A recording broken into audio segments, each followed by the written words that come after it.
I pulled into my parents' driveway that Thursday afternoon, the autumn leaves crunching beneath my tires as I parked behind Tyler's shiny new BMW.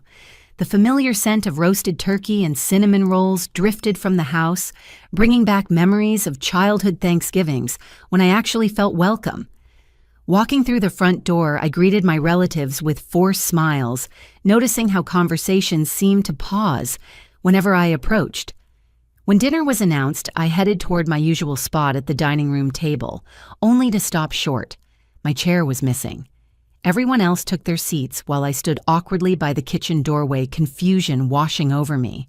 Then Mom raised her wine glass high and declared loudly, "Let's toast to the only child who actually made us proud." The room erupted in applause as every head turned toward Tyler. The clapping seemed to echo forever in my ears as I stood there, invisible and humiliated. Tyler beamed with pride, soaking up the attention like he always had since we were kids. But this felt different, more calculated. The missing chair, the pointed toast, the way everyone avoided eye contact with me afterward. My stomach twisted as the realization hit me that this wasn't just favoritism anymore. This was deliberate cruelty. Mom's voice cut through the applause as she continued her speech. Tyler has shown us what real success looks like. A corner office, a six-figure salary, respect from his colleagues. He's everything we hoped for in a son. The words stung like physical blows, each one carefully chosen to highlight everything I apparently wasn't. I watched Tyler accept congratulations from our aunts and uncles, his chest puffed out with arrogance. Cousin Jennifer gushed about his recent promotion to senior manager at TechFlow Industries. Uncle Bill clapped him on the back, praising his business acumen. Even my shy cousin Emma managed to stammer out words of admiration. Meanwhile, I remained standing in the doorway, holding my purse like a shield against the emotional assault.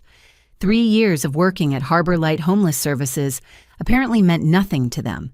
The countless nights I'd spent helping families find emergency shelter, the grant proposals I'd written to secure funding for addiction recovery programs, the teenagers I'd guided away from life on the streets. None of it mattered because my paycheck was smaller than Tyler's. Dad caught my eye from across the room and gave me a look that was part pity, part disappointment. It was the same expression he'd worn at my college graduation when I announced my decision to pursue social work instead of business.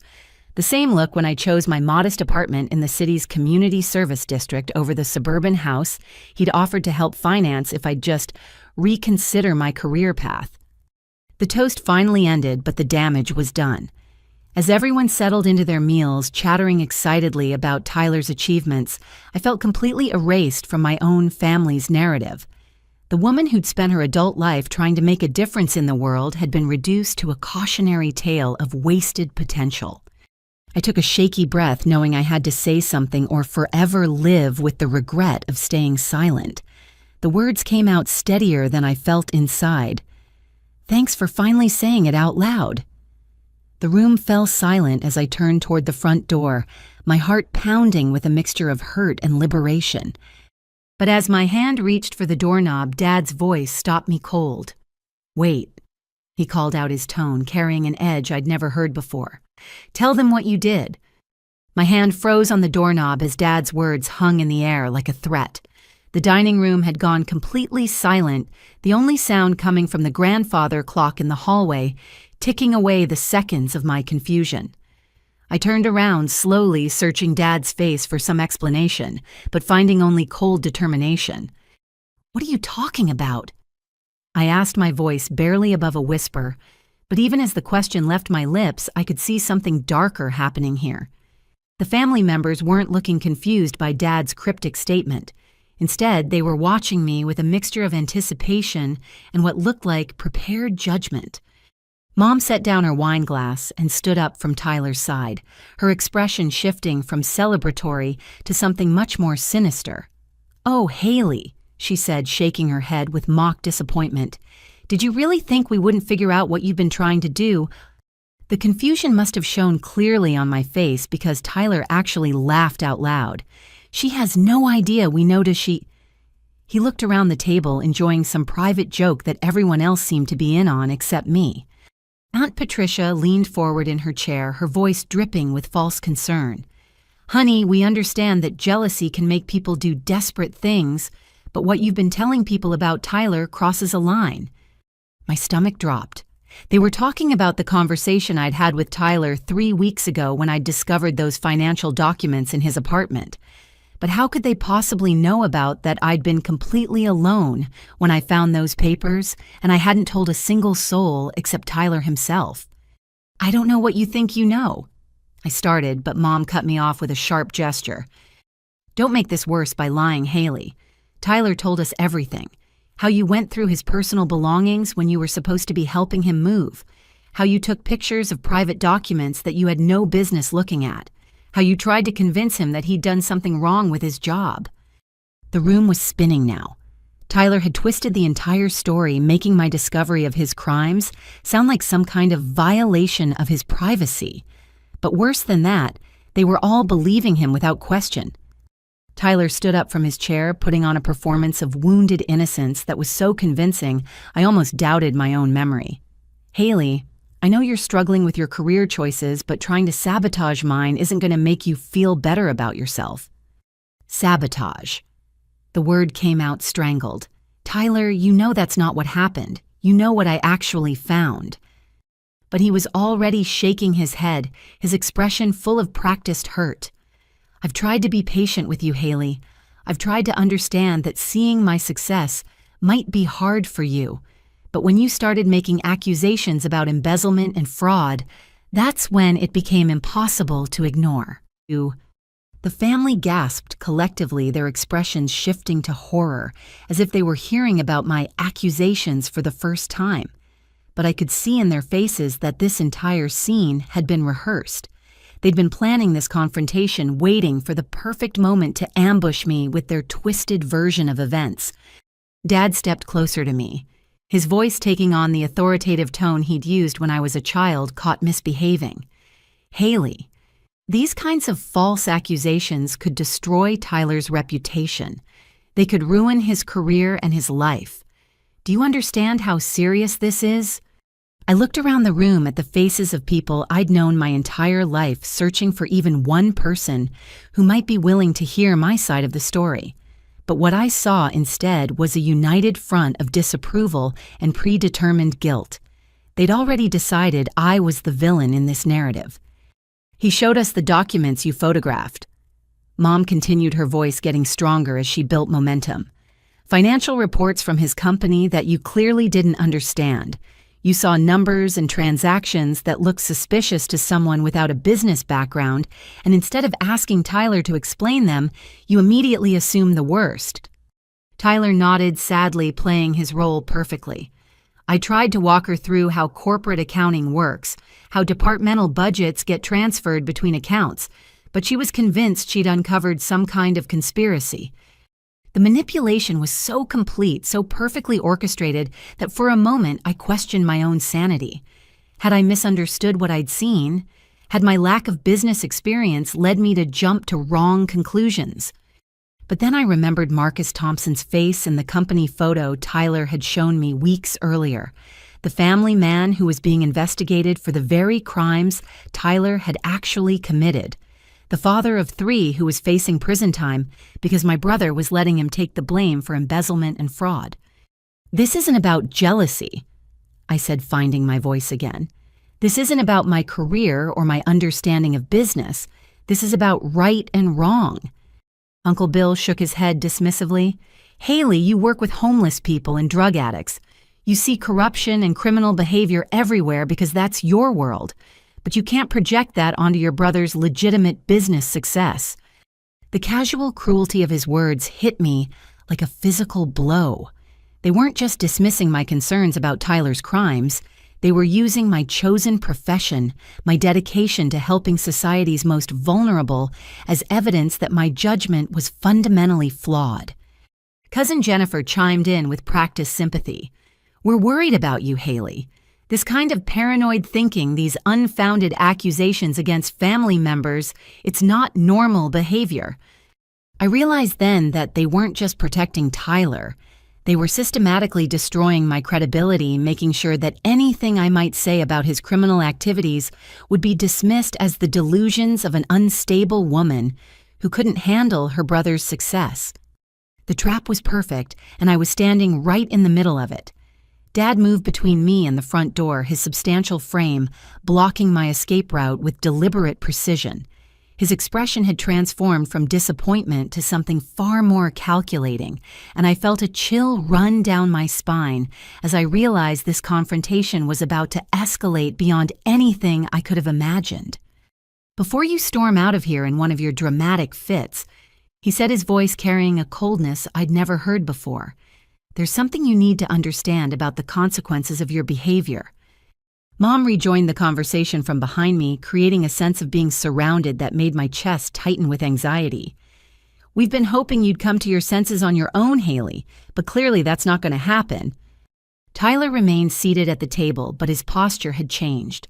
The wounded, innocent act was gone, replaced by something that looked almost predatory as he watched the scene unfold. Whatever was coming next, he was enjoying it. Dad reached into his jacket pocket and pulled out a thick manila envelope that he'd obviously prepared in advance. "Your grandmother's inheritance," he announced, holding the envelope just out of my reach. $50,000 that was supposed to be split equally between you and Tyler. My heart stopped.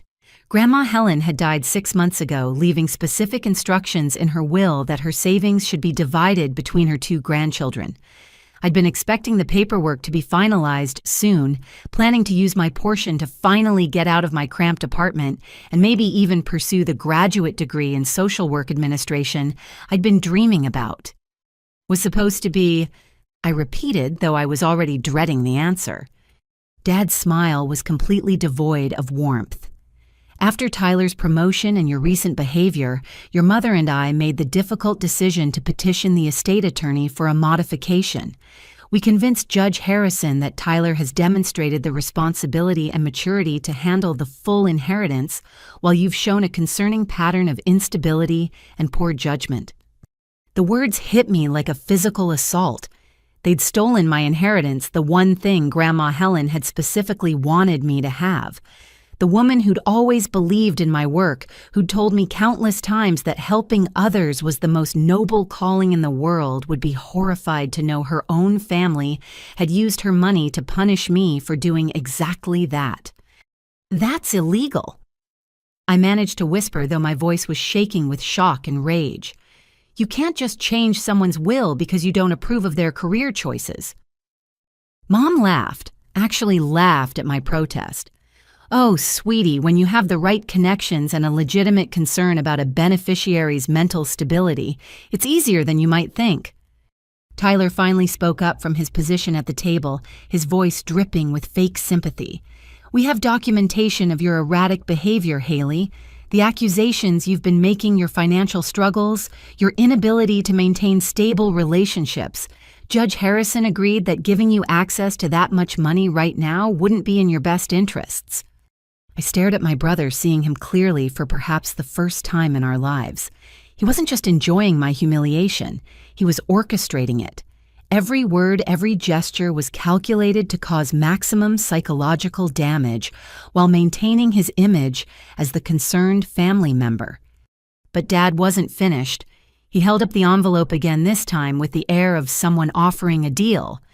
"However, we're not unreasonable people. We understand that families sometimes go through difficult periods, and we believe in redemption." The word redemption coming from his mouth sounded like a threat. "Here's what's going to happen." Dad continued, his businessman persona taking over completely. "You're going to apologize to this entire family for the embarrassment and pain you've caused with your wild accusations. You're going to acknowledge that your jealousy of Tyler's success has clouded your judgment and made you say things that aren't true." Mom picked up where he left off, as if they'd rehearsed this script. "And you're going to make some real changes in your life. That nonprofit job that's obviously affecting your mental health needs to go. Tyler has connections at several respectable companies that would be willing to give you a chance in sales or marketing. Basically, real jobs." Aunt Patricia added helpfully from the dining room. Dad nodded approvingly. Do those things show us that you're committed to getting your life back on track, and we'll consider reversing our decision about the inheritance? Maybe not the full amount, but a portion that reflects your new level of maturity and responsibility. I looked around the room at my assembled family members, searching for any sign that someone else was as appalled by this manipulation as I was. But instead, I saw nods of agreement, expressions of satisfaction that they were finally helping me get my priorities straight. The cruelty was breathtaking in its completeness. They were demanding that I renounce everything I believed in, abandon the people I dedicated my life to helping, and publicly humiliate myself, all for the possibility of recovering some fraction of money that was rightfully mine in the first place. And if I refuse, I asked, though I was terrified to hear the answer. Tyler's smile was absolutely chilling. Then you leave here tonight with nothing, Haley. No inheritance, no family support, and no credibility when you try to spread your conspiracy theories about me to anyone who will listen. Dad nodded firmly. We've already contacted your supervisor at Harbor Light to express our concerns about your recent behavior. Dr. Martinez was very understanding when we explained that you've been under significant stress and might benefit from some time off to address your personal issues. The room seemed to tilt around me. They'd contacted my boss. They'd gone behind my back to my workplace, planting seeds of doubt about my mental stability and professional competence. The job I loved, the clients who depended on me, my entire professional reputation was being systematically destroyed. Choose wisely, Haley, Mom said softly. This is your last chance to be part of this family. The silence stretched on as I processed the impossible choice they were demanding I make. But before I could formulate any response, Aunt Patricia cleared her throat from the dining room with the air of someone who had more to add to the conversation. Actually, she said, standing up and smoothing down her dress with theatrical precision, I think Haley deserves to know exactly how the family feels about her choices before she makes her decision. Something in her tone made my blood run cold. This wasn't going to be another lecture about career responsibility or family loyalty. This was going to be something much worse. Patricia walked over to the coffee table and picked up her purse, extracting her phone, with the careful deliberation of someone who'd been planning this moment. You see, Haley, we've all been very concerned about you for quite some time. And in our concern, we've been discussing your situation rather extensively. She started scrolling through her phone, and I caught glimpses of what looked like text message threads with multiple participants. The blood drained from my face as I realized what she was about to show me. Here we go, Patricia said with false brightness. This is from our family group chat, the one you're not part of, obviously, since you're usually the topic of conversation. She began reading from her screen in a voice that was almost sing-song in its cruelty. From your cousin Brian last month. Haley's still playing Mother Teresa with the homeless people. When is she going to grow up and get a real job? 16 laughing emoji responses to that one.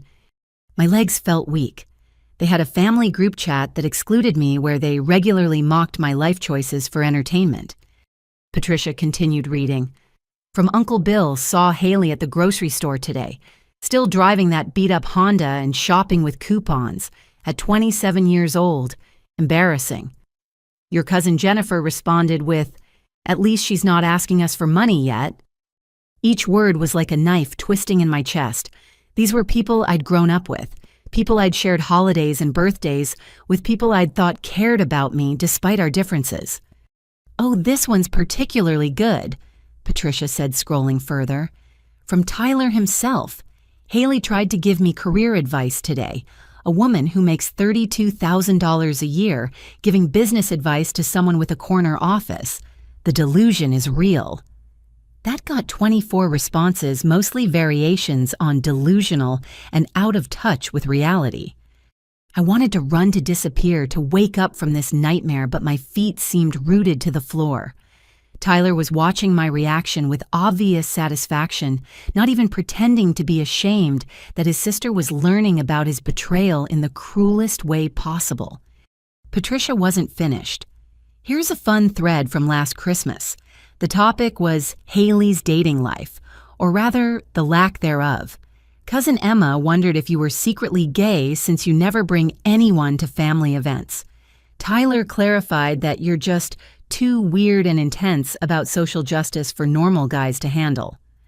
The humiliation was complete, but somehow Patricia found more ammunition. And my personal favorite, she continued, her voice getting more animated as she watched me crumble. From just last week when Tyler told us about your little visit to his apartment, Uncle Bill wrote, "Haley going through Tyler's private documents is typical. She's always been jealous and sneaky. Remember when we thought she stole money from Mom's purse in high school?" And Tyler responded, "She's desperate to find something wrong with my success because it highlights how badly she's failed at life." I found my voice, though it came out as barely a whisper. "I never stole money from Mom's purse." Mom waved her hand dismissively. "The point isn't whether you actually took it, Haley. The point is that you've always had boundary issues and a problem with respecting other people's privacy." But the revelation about the group chat had broken something inside me. For years, I'd assumed that my family simply didn't understand my choices, but still loved me despite their disapproval. Now I knew the truth. They didn't just disapprove, they actively despised me. I was their shared joke, their cautionary tale, their example of everything not to become. Patricia held up her phone again. "Should I read the thread about your breakup with David? The family had some pretty interesting theories about why he left." "Stop," I said, but my voice had no strength behind it. Tyler leaned back in his chair, completely relaxed now that the psychological torture was in full swing. "David told me at the gym that you were too intense, too focused on other people's problems to pay attention to your own relationship. He said dating you was like dating a social worker who never went off duty." The casual cruelty of sharing my ex-boyfriend's private comments was so breathtaking that I couldn't even process it. My own brother was using my personal heartbreak as ammunition in this psychological warfare.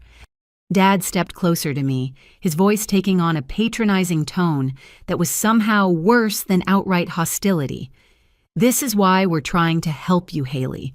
This is why we're giving you this chance to turn your life around. The family has been watching you spiral for years, making one bad decision after another, and we can't enable it anymore." Mom nodded sympathetically. "Your obsession with helping strangers has cost you a normal life, normal relationships, normal success. We're staging an intervention before it's too late."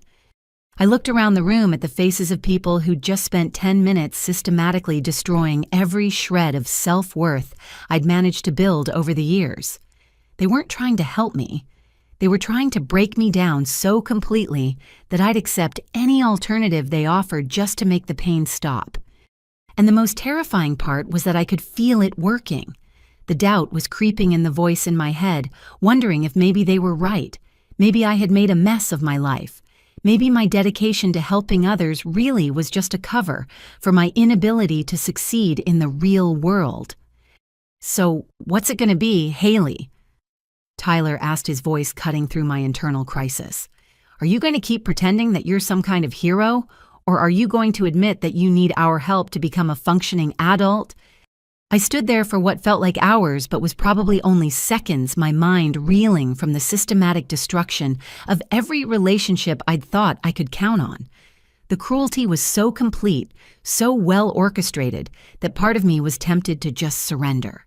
To apologize for existing, quit my job, and let them remake me into whatever version of Haley would finally earn their approval. But as I opened my mouth to speak, something unexpected happened. Mom's composure cracked. "Just say you'll do it, Haley," she said, and her voice was higher than normal, almost frantic. "Say you'll apologize and change your career, and we can put all this behind us." There was something in her tone that didn't match the controlled cruelty of the previous few minutes, something desperate and frightened that made my instincts suddenly sharpen. I looked more closely at her face and saw what I'd missed. Before, she wasn't just angry or disappointed. She was terrified. Dad seemed to pick up on Mom's shift in energy and shot her a warning look, but it was too late. I'd noticed. "Why do you care so much about what I do with my career?" I asked, my voice steadying for the first time since this nightmare had begun. Why does it matter to you whether I apologize or not? Tyler shifted uncomfortably in his chair, and I saw him exchange a quick glance with Dad that was loaded with meaning. Something was happening here that went beyond family disapproval or even cruel entertainment at my expense. Mom's hands were actually shaking now. Because you're family, Haley. Because we love you and we want what's best for you. But her words sounded hollow, like she was reading from a script she no longer believed. And suddenly, with a clarity that cut through all the emotional manipulation, I understood what was really happening. "You're not trying to help me," I said, my voice getting stronger. "You're trying to shut me up." The room went deadly silent. Tyler's face had gone pale, and Dad's jaw was clenched so tightly I could see the muscles working under his skin. "That's ridiculous," Patricia said, but her voice lacked conviction. "Why would we need to shut you up?" I looked directly at Tyler, and for the first time in the entire evening, he couldn't meet my eyes. "Because of what I know about your promotion." Mom actually gasped, her hand flying to her mouth like she'd been struck. Dad stepped forward aggressively, but I held my ground. "That's what this is really about, isn't it?" I continued, the pieces finally clicking into place. The missing chair, the public humiliation, the group chat, stealing my inheritance, threatening my job. "You're not trying to fix me. You're trying to destroy my credibility so that if I ever tell anyone what I found in Tyler's apartment, no one will believe me." Tyler finally found his voice, but it came out as a croak. "Haley, you don't know what you're talking about." "Don't I?" I turned to face the entire room, my fear transforming into righteous anger. "You've spent the last hour making sure everyone here thinks I'm jealous, delusional, and unstable. You've documented my supposed mental health issues and contacted my employer. You've isolated me from family support and made sure I'm financially vulnerable. That's not an intervention.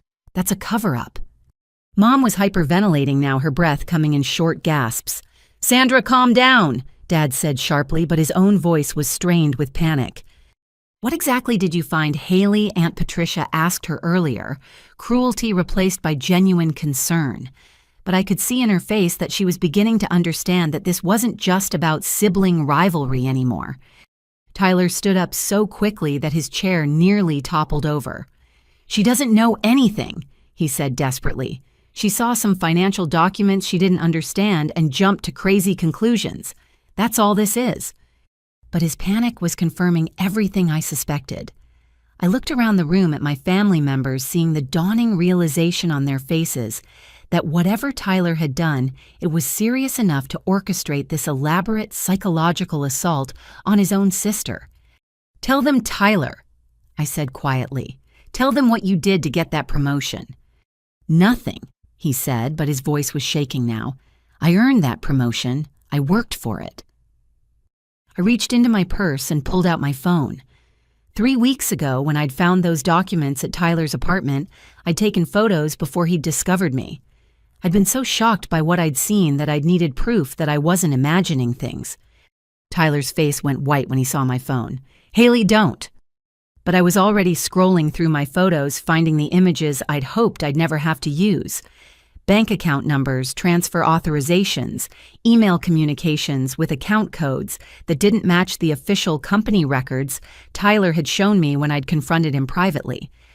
$247,000. I said, my voice carrying clearly through the silent room. Transferred from client escrow accounts into a personal account over the past 8 months, and someone else at your company is being blamed for it. The silence that followed was deafening. Mom sank into the nearest chair, her face completely drained of color. Dad stood frozen, his mouth opening and closing without sound. Tyler made a desperate lunge for my phone, but I stepped back quickly. "His name is Marcus Thompson." I continued looking directly at Tyler, "the man who's going to prison for the crimes you committed." And that's when Tyler's carefully constructed facade finally collapsed completely. The room erupted in chaos as Tyler's composure shattered completely. He stood there, his hands shaking, looking between my phone and the horrified faces of our family members like a trapped animal searching for an escape route. "That's not what those documents show," he said desperately, but his voice had lost all conviction. "Haley, you're misinterpreting financial data that you don't understand." But Dad had gone completely silent, staring at Tyler with an expression I'd never seen before. It wasn't disappointment or anger. It was the look of a man watching his entire world collapse in real time. "Tyler," Dad said slowly, his voice barely audible. "Tell me she's wrong." The desperation in Tyler's eyes intensified. "Of course she's wrong, Dad. She's jealous and delusional. Remember, we've established that she can't be trusted." But even as he spoke, I could see him calculating, trying to figure out how much I actually knew and how much damage I could do. The problem was, I knew everything.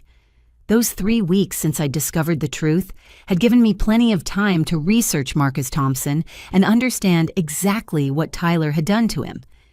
Marcus Thompson is 43 years old. I said, my voice getting steadier as I watched Tyler's face grow more panicked.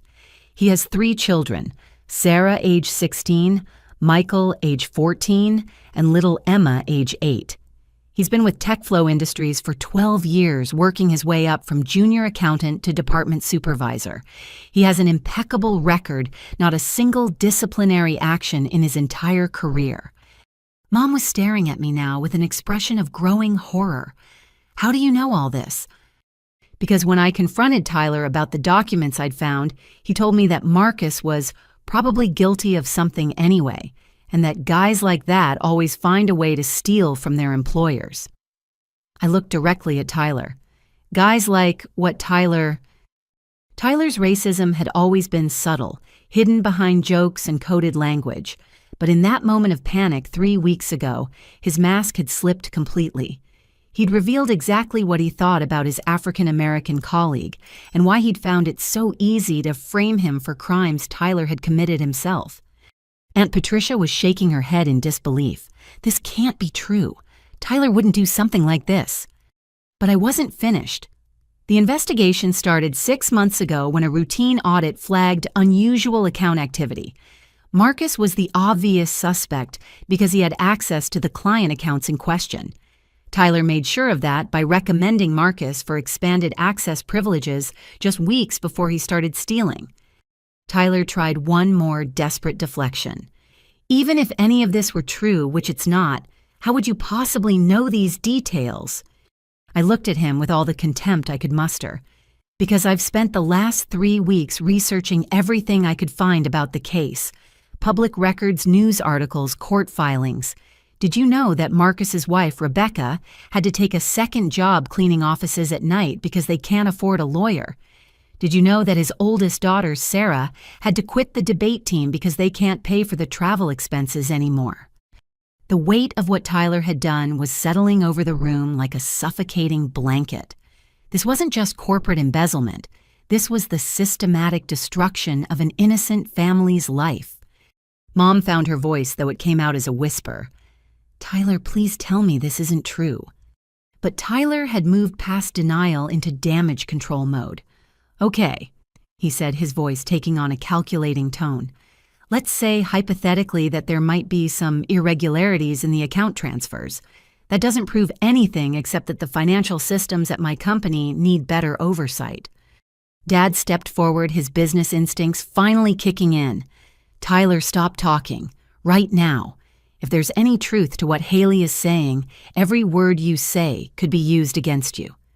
But I could see the gears turning in Tyler's head.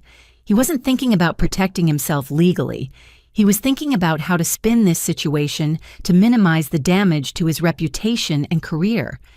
"The thing is," Tyler continued, ignoring Dad's warning, "even if someone at my company has been embezzling money, and even if the investigation has focused on the wrong person, that's not really my problem. I'm not responsible for the company's security failures or their choice of suspects." The callousness of his response was breathtaking. He was essentially admitting his guilt while simultaneously washing his hands of responsibility for the consequences. "Marcus Thompson is going to prison," I said, my voice shaking with rage. "An innocent man with 3 children is going to spend years behind bars because you stole money and let him take the blame. How can you stand there and say that's not your problem? Tyler shrugged, actually shrugged as if we were discussing a minor inconvenience rather than the destruction of a family. Look, if Marcus is really innocent, then his lawyer will figure out a way to prove it. That's how the system works. Uncle Bill, who had been silent throughout this exchange, finally spoke up. Tyler, what exactly are you saying? Are you admitting that you took money from your company? For a moment, Tyler seemed to consider continuing his denials, but then something shifted in his expression, and I saw a coldness there that I'd never noticed before. It was as if he'd decided that since his secret was out anyway, there was no point in pretending to be someone he wasn't. I'm saying that I saw an opportunity and I took it, he said with chilling matter-of-factness. I'm saying that in the corporate world, you have to be smart enough to get ahead before someone else does. And I'm saying that if Marcus Thompson wasn't sharp enough to protect himself, that's natural selection at work. The silence that followed was absolute. Even the grandfather clock seemed to have stopped ticking as we all processed what Tyler had just revealed about himself. Mom buried her face in her hands, her shoulders shaking with what might have been sobs or might have been shock. Dad stood frozen, staring at his son like he was looking at a complete stranger. But Tyler wasn't finished. And I'm also saying that none of this matters unless someone decides to make it public, which brings us back to Haley's choice. He looked directly at me, and I saw something in his eyes that made my blood run cold. It wasn't panic anymore. It was calculation mixed with something that looked almost like threat. So here's the real question, sister, he said, his voice taking on a tone I'd never heard before. What are you going to do with what you think you know? Dad's business instincts suddenly kicked into overdrive, and I watched his expression shift from shock to the cold calculation that had made him successful in corporate America for over 30 years. He moved closer to Tyler, but instead of the confrontation, I expected he seemed to be entering problem-solving mode. Everyone needs to stop talking right now, Dad said firmly, his voice taking on the authoritative tone that had intimidated business rivals and employees for decades. Haley, put your phone away. Tyler, sit down and keep your mouth shut. But I kept my phone in my hand, sensing that whatever came next was going to be even worse than what I'd already experienced. Dad's shift from shocked father to strategic thinker was somehow more terrifying than Tyler's casual admission of guilt. Mom looked up from her hands, her face streaked with tears, but her expression hardening into something I'd never seen before. Robert, we have to think about this carefully. Our whole family is at risk here. Our family, I repeated, incredulous. An innocent man is going to prison, and you're worried about our family. Dad held up a hand to silence me, and for the first time in my adult life, I actually obeyed the gesture out of pure shock. Haley, you need to understand something about the real world. Tyler made some poor choices, yes, but destroying his life isn't going to help Marcus Thompson. The rationalization was so smooth, so practiced, that I realized Dad had been thinking about this possibility from the moment Tyler's guilt became obvious. He'd already moved past the emotional impact and into damage control mode. Think about this logically. Dad continued, his voice taking on the persuasive tone he'd perfected in boardroom negotiations. Tyler confesses now he goes to prison. His career is over, his life is ruined, and our entire family is disgraced. Marcus Thompson still serves time because the wheels of justice move slowly, and overturning a conviction takes years of appeals. Tyler was nodding along, his panic replaced by hope as he realized Dad was looking for a way to protect him. Mom wiped her eyes and stood up, her own corporate instincts apparently kicking in as well. But if we handle this quietly behind the scenes, we can find a way to help Marcus without destroying Tyler. I stared at them in disbelief. Handle this quietly, you mean cover it up? Dad's expression didn't change. I mean manage the situation in a way that minimizes harm to everyone involved, including you, Haley. The implied threat in those last words wasn't lost on me. Uncle Bill shifted uncomfortably in his chair, clearly out of his depth in this conversation, while Aunt Patricia looked like she was trying to process information that didn't fit her worldview. Here's what's going to happen. Dad said, reaching into his jacket pocket again. This time, he pulled out a different envelope thicker than the first one and clearly prepared in advance. We've anticipated that this conversation might go in this direction. My stomach dropped. They'd been planning for this possibility. The entire evening, the humiliation, the group chat revelation, all of it had been preparation for this moment. Dad opened the envelope and pulled out what looked like legal documents. This is a non-disclosure agreement drafted by our family attorney. It acknowledges that you may have concerns about Tyler's business practices, but it also recognizes that making unfounded accusations could harm both Tyler and the company he works for. I looked at the papers he was holding, seeing official letterhead and dense legal language that I couldn't fully understand, but I didn't need to understand every word to know what they were asking me to sign. "You want me to legally promise to stay silent about Tyler's crimes," I said. Mom stepped forward, her voice taking on a tone of reasonable negotiation. "We want you to agree to let us handle this through proper channels. Robert has contacts at TechFlow Industries. He can discreetly investigate the Marcus Thompson situation and ensure that justice is done without unnecessarily destroying Tyler's life." "Justice is done," I repeated. "Tyler stole almost $250,000 and framed an innocent man. What justice is there that doesn't involve Tyler facing consequences for his actions?" Tyler finally spoke up, his voice now carrying a note of self-righteous indignation that was absolutely stunning given what he'd just admitted. "Haley, I made some mistakes, but I can fix this. I can find a way to clear Marcus without admitting to anything that would destroy my career."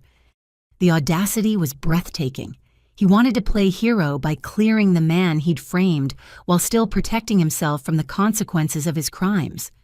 Dad continued with his pitch. "Sign the NDA and we'll restore your full inheritance.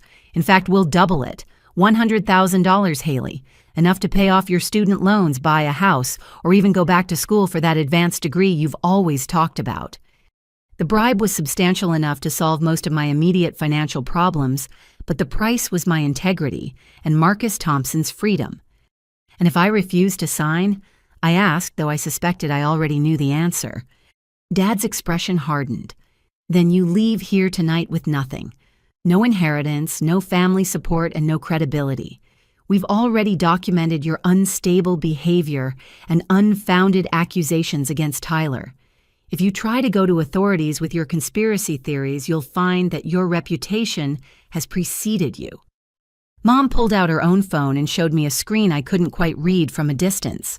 "Robert has already reached out to his contact at the FBI White-Collar Crime Division. He's expressed concern about a family member who seems to be experiencing some kind of breakdown and making wild accusations against successful relatives." The trap was perfect. They'd preemptively destroyed my credibility with law enforcement by portraying me as a mentally unstable woman making unfounded accusations out of jealousy and spite. Tyler leaned back in his chair, completely relaxed, now that he could see the family closing ranks to protect him. "It's actually kind of brilliant when you think about it, Haley. Either you take the money and everyone wins, or you try to be a hero and no one believes you anyway." Aunt Patricia, who had been silent throughout this exchange, finally found her voice. "Wait a minute. Are we really talking about bribing Haley to stay quiet about a crime? Are we really talking about letting an innocent man go to prison?" Dad turned to her with the same cold calculation he'd been directing at me. "Patricia, you need to think about your own family's interests here. Your son Derek works for one of my subsidiary companies. Your husband's construction business has several contracts with Robert Sterling Industries. This situation affects all of us." The threat was clear. Cross the family and there would be economic consequences for everyone involved. I looked around the room at the people I'd grown up with, searching for even one ally in this nightmare. But what I saw was a family that had just revealed its true nature. They were willing to sacrifice an innocent man's freedom to protect their own interests, and they were perfectly comfortable using blackmail and threats to ensure my compliance. The NDA sat on the coffee table between us like a contract with the devil himself. Before anyone could pressure me further about signing the legal documents, Tyler's phone buzzed loudly in the tense silence. He glanced at the screen and his face immediately lit up with a smile that made my skin crawl. "Perfect timing," he said, answering the call with obvious satisfaction. "Hey, Derek, how did it go?" I felt my blood freeze as I realized he was talking to Derek Martinez, Aunt Patricia's son, who worked for Dad's company. But more importantly, Derek was Tyler's college roommate and apparently still close enough to be involved in whatever was happening. Tyler put the call on speakerphone without asking anyone's permission, his confidence clearly restored now that he had what sounded like good news. "Dude, it's over." Derek's voice filled the room with barely contained excitement. "Marcus Thompson was arrested about 2 hours ago. The feds found the additional evidence we planted in his office computer, and his public defender is already talking about a plea deal." My legs nearly gave out. They'd planted more evidence against Marcus while I was sitting at this very table being psychologically tortured by my own family. Derek continued, oblivious to the horrified silence in the room. "The forensic accountants found the fake email trail you created showing Marcus communicating with offshore accounts, plus that falsified resignation letter where he admits to the embezzlement but claims it was for his daughter's medical expenses. Brilliant touch, by the way." Tyler's smile was absolutely predatory. I thought that would add just the right amount of sympathy while still making him look guilty. Jury will eat up the tragic father story but still convict him for theft. I stared at my brother in absolute horror. He hadn't just stolen money and let Marcus take the blame. He'd actively worked to frame an innocent man, creating false evidence and manipulating the investigation to ensure a conviction. "The best part," Derek continued, "is that Marcus actually did have some medical expenses for his daughter last year. Nothing major, just some orthodontic work, but it makes the forged confession look authentic. No one's going to dig deep enough to realize the amounts don't match." Aunt Patricia was staring at the phone in shock, probably processing the fact that her own son was involved in this criminal conspiracy. Uncle Bill had gone completely white, his mouth hanging open as he listened to Derek casually discuss framing an innocent man. But Tyler wasn't finished gloating. "What's the timeline looking like for trial?" "His lawyer's pushing for the plea deal," Derek replied. 15 years reduced to 8 if he admits guilt and agrees not to appeal. Word is that Marcus is seriously considering it because he can't afford a real defense attorney and he's terrified of getting the full sentence if he goes to trial. 8 years. An innocent man was about to accept 8 years in prison for crimes my brother had committed because he couldn't afford to fight a case that had been rigged against him from the start. Tyler actually laughed. Marcus Thompson, model citizen and family man brought down by his own noble desire to provide for his children. It's almost poetic. "Tyler," Dad said sharply, clearly uncomfortable with how much Derek was revealing over speakerphone in front of the family. But Tyler was too caught up in his victory to exercise caution.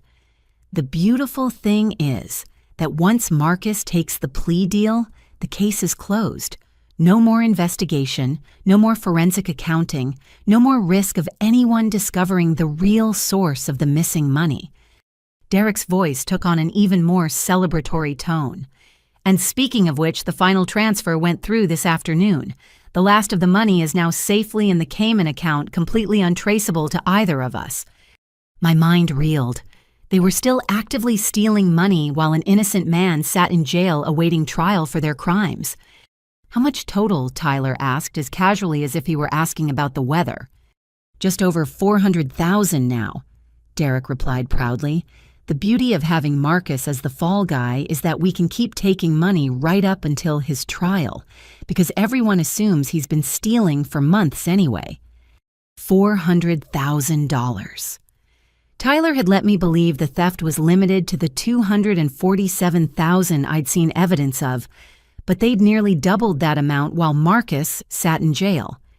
Mom was hyperventilating again, staring at the phone like it was a venomous snake. Even she seemed to be realizing that Tyler's crimes were far more extensive and calculated than she'd initially understood. Tyler noticed the family's horrified expressions and seemed to remember that he had an audience. "Derek, let me call you back later." "Wait." Derek said quickly. What about the Haley situation? Did she agree to keep quiet? Tyler's eyes met mine across the room, and I saw something there that made my blood run cold. It wasn't just arrogance anymore. It was genuine menace. We're still working on that, Tyler said slowly, but I'm confident we'll reach an understanding. Good, Derek replied. Because if she goes to the cops now, we're all screwed. The timing would look way too suspicious, especially if she has any of the original evidence. Tyler ended the call and slipped his phone back into his pocket, but the damage was done. Everyone in the room now understood that this wasn't just about corporate embezzlement. This was about an ongoing criminal enterprise that had deliberately destroyed an innocent man's life and was prepared to send him to prison to cover their tracks. You framed him, I whispered, my voice barely audible. You didn't just steal money. You actually framed Marcus Thompson with false evidence. Tyler's mask slipped, completely revealing something cold and calculating that I'd never seen before. I protected myself, he said with chilling matter-of-factness. In the business world, you either get ahead or you get left behind. Marcus was in the wrong place at the wrong time. Dad stepped forward, his face pale but his voice still controlled. Tyler, you need to stop talking. Immediately. But Tyler seemed to have passed the point of caring about consequences. Why Dad? Everyone in this room already knows the truth, and Haley's going to sign that NDA because she doesn't have any other choice. He looked directly at me with an expression that was unmistakably threatening. Because if she doesn't, I'll make sure that her life becomes even more miserable than it already is. I excused myself to use the bathroom, my hands shaking, as I stood up from my position near the front door. The family barely acknowledged my movement, too caught up in their own whispered conversations about damage control, to pay attention to where I was going. Once I reached the upstairs bathroom, I locked the door and immediately pulled out my phone with trembling fingers. I scrolled through my contacts until I found the number I'd saved 3 weeks ago, but hoped I'd never have to use. Detective Angela Morrison answered on the second ring. Haley, I was hoping you'd call back. How are you holding up? Her voice was kind but professional, exactly as I remembered from our initial meeting when I'd first brought Tyler's crimes to law enforcement attention. What my family didn't know was that I hadn't spent the last 3 weeks just researching Marcus Thompson's case. I'd been working directly with the FBI's white-collar crime division. Detective Morrison. I'm at my family's house, and Tyler just admitted everything. I whispered into the phone. He confessed to the embezzlement, and he revealed that there's been additional evidence planted against Marcus. They arrested Marcus tonight, based on forged documents. I could hear Angela's sharp intake of breath. Slow down, Haley. Tell me exactly what Tyler said. I quickly summarized the conversation, including Derek Martinez's involvement and the revelation that the thefts had continued even after Marcus's arrest. Angela listened without interruption, but I could hear her typing rapidly in the background. This is exactly what we needed, Angela said when I finished. Haley, are you in immediate danger? I don't think so, but Tyler threatened me directly, and my family is trying to make me sign a non-disclosure agreement to keep me quiet about everything. Angela was quiet for a moment, and I could hear muffled voices in the background as she apparently consulted with colleagues. Haley, I need you to listen carefully. We've been building a case against Tyler and his associates for weeks now, based on the initial evidence you provided. But we needed more proof of the conspiracy to frame Marcus. My heart was pounding so hard I was afraid someone downstairs might hear it. What kind of proof? The kind you're getting right now, Angela replied. Haley, you're wearing a recording device. I looked down at my outfit in confusion. I was wearing a simple blue sweater and black pants, nothing that could conceal any kind of electronic equipment. Angela seemed to sense my confusion. Remember the pendant necklace I gave you at our last meeting? The one I said was a good luck charm for your safety. My hand flew to my throat, touching the small silver pendant that Angela had insisted I wear whenever I might encounter Tyler. She'd said it would help her keep track of my well-being, but I'd assumed she was speaking metaphorically. It's been recording everything, Angela continued. Every word Tyler said, every admission of guilt, every threat against you. We have it all. The implications hit me like a physical blow. The FBI had been listening to my family's psychological torture session. Tyler's casual admissions of guilt and the family's conspiracy to cover up his crimes. "How long have you been listening?" I asked. "Since the moment you walked into that house," Angela replied. "We've been monitoring for your safety, but we never expected to get this level of incriminating evidence. Tyler's phone call with Derek Martinez was particularly valuable." I felt a surge of hope for the first time all evening. "Does this mean you can save Marcus?" "Marcus was released 20 minutes ago," Angela said, and I had to bite my lip to keep from crying with relief. "We intercepted him before he could sign any plea agreement. He's at the field office now, reuniting with his family and being briefed on the real situation." The bathroom seemed to spin around me. "He's free!" "Completely exonerated," Angela confirmed. "The charges were dropped the moment we verified that the additional evidence was fabricated. Tyler and Derek have no idea that we've been monitoring their communications and tracking their financial transactions." I sank down onto the edge of the bathtub, overwhelmed by the magnitude of what was happening. "What happens now?" Angela's voice took on a more serious tone. "Now we need you to go back downstairs and continue the conversation with your family. We need them to keep talking, keep revealing details about the cover-up conspiracy.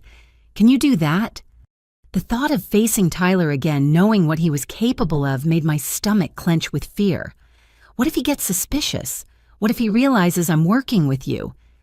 "He won't," Angela assured me. "From his perspective, you're trapped with no way out. He has no reason to suspect that law enforcement is involved. Just keep him talking and try to get more details about how they plan to frame Marcus and cover up the financial crimes." I took a deep breath, trying to steady my nerves for what was coming next. "How much longer do I have to stay here?" "Not much longer," Angela promised. "We're coordinating with local police right now. Officers will be at your location within the next 15 minutes. The relief was overwhelming, but it was mixed with a strange sadness. In the space of one evening, I'd lost my entire family, but gained the satisfaction of knowing that justice would be served. "Angela," I said before ending the call. "Yes." "Thank you for believing me when I first came to you. Thank you for taking this seriously, even when my own family thought I was delusional." Her voice was warm when she replied, "Haley, what you've done tonight has saved an innocent man's life and exposed a criminal conspiracy that could have destroyed multiple families. You should be proud of yourself." I ended the call and stared at myself in the bathroom mirror. The woman looking back at me was someone I barely recognized. 3 weeks ago, I'd been desperate for my family's approval, willing to doubt my own perceptions to maintain their love. Tonight, I'd chosen justice over family loyalty, truth over comfort, and doing what was right over doing what was easy. It was time to go back downstairs and finish what we'd started. I walked back down the stairs with my phone in my pocket and my hand unconsciously touching the pendant at my throat. Knowing that Detective Morrison and her team were listening gave me a strength I hadn't felt all evening, but I still had to act like the trapped and desperate woman my family believed me to be. When I entered the living room, the family was huddled around the coffee table in intense conversation. The NDA documents were spread out and Dad was pointing to specific clauses while speaking in low, urgent tones. They looked up as I approached, their expressions expectant and predatory. "Have you made your decision, Haley?" Mom asked, her voice taking on the artificially sweet tone she'd always used when she wanted something from me. I took a deep breath and looked directly at Tyler, who was watching me with barely concealed impatience. "I want to know something first. I want to understand exactly what you did to Marcus Thompson." Tyler's eyebrows rose in surprise. "Why does it matter? The situation is what it is." "Because I need to understand what I'm agreeing to stay quiet about," I replied, hoping my voice sounded convincingly conflicted rather than secretly determined. Dad nodded approvingly. "That's reasonable, Haley. You should understand the full scope of what you're protecting." The irony of his words was lost on him, but I could practically feel Detective Morrison's attention sharpening through the hidden recording device. Tyler leaned back in his chair, his confidence fully restored now that he thought he had me cornered. Fine. You want the whole story? Marcus Thompson was the perfect fall guy from the moment I started planning this operation. Operation? Uncle Bill repeated, his voice weak with shock. Tyler shot him an irritated look. Jesus, Uncle Bill, try to keep up. You think I just stumbled into stealing $400,000? This took months of careful planning. I forced myself to look confused and desperate rather than triumphant. I thought you said it was just poor choices, mistakes you could fix. Tyler laughed, actually laughed. Haley, you're so naive, it's almost cute. I didn't make mistakes.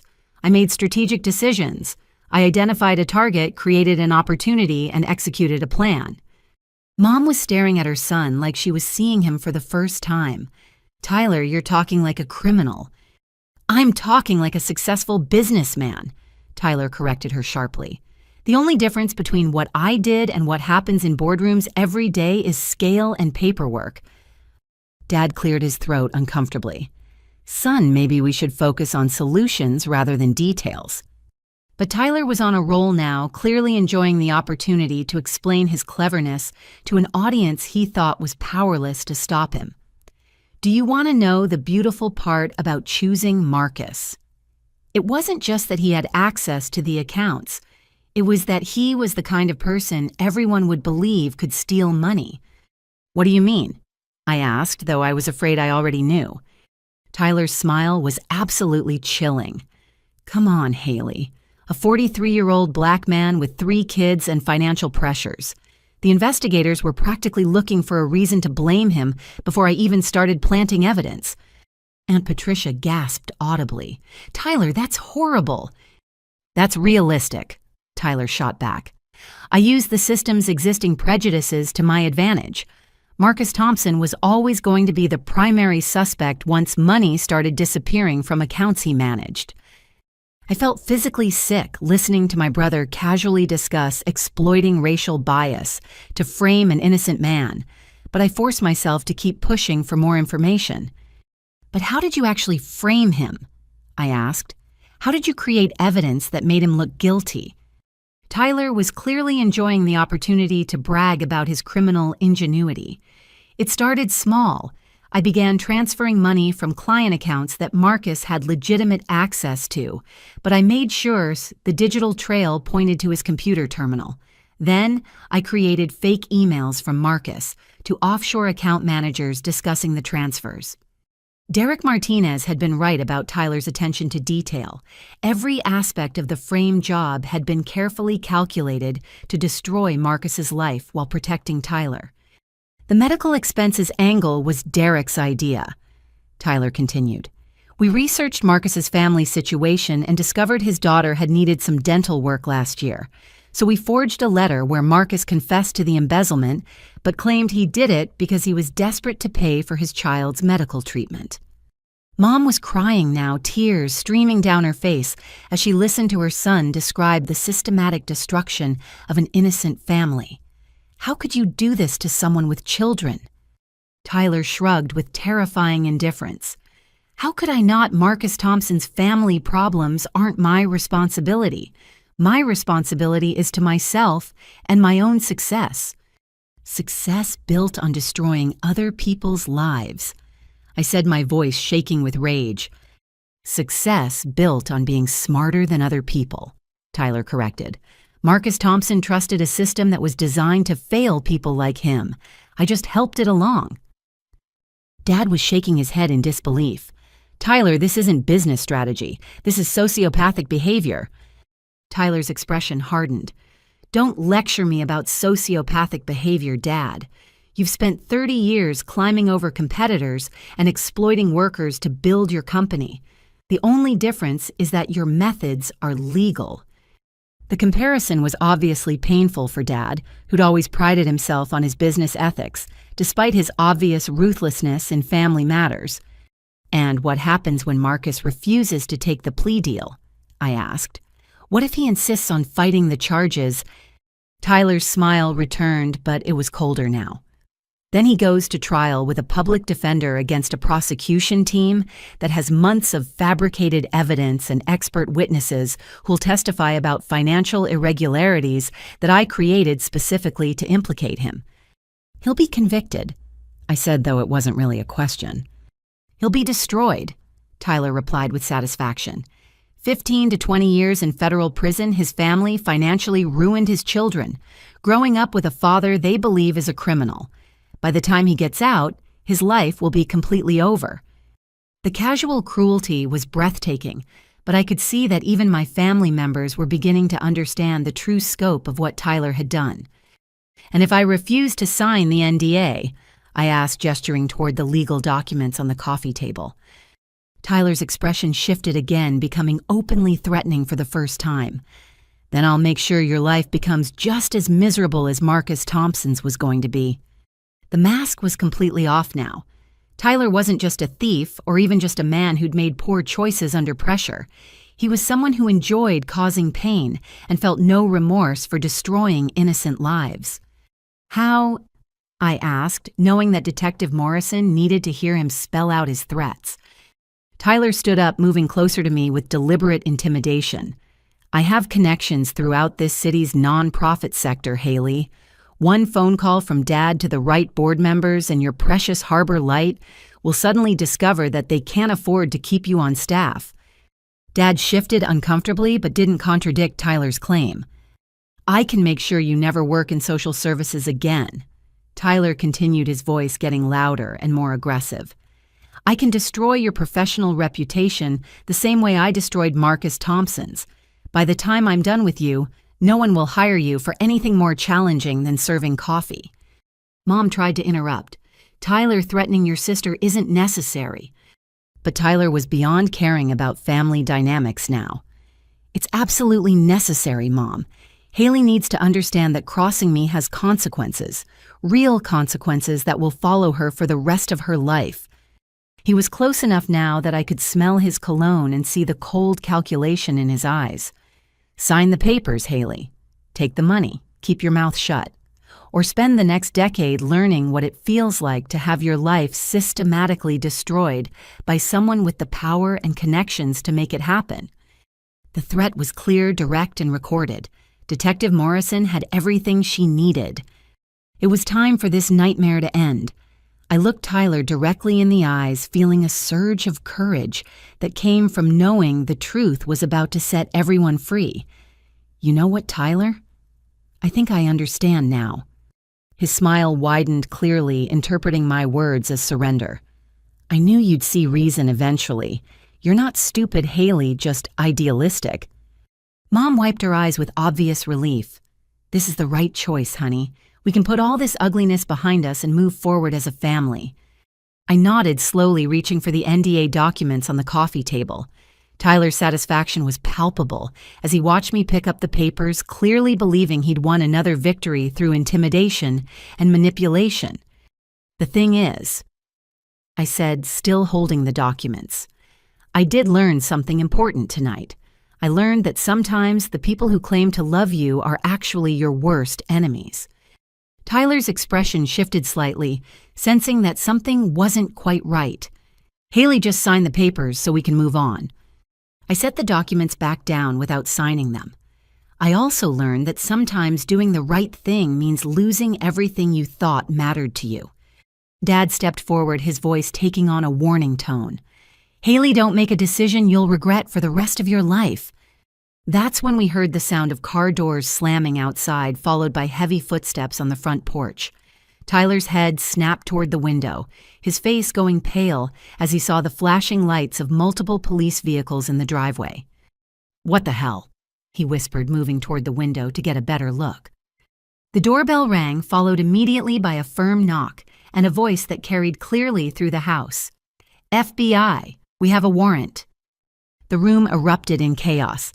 Mom screamed, Dad started shouting questions that no one could answer, and Tyler spun around to stare at me with dawning horror.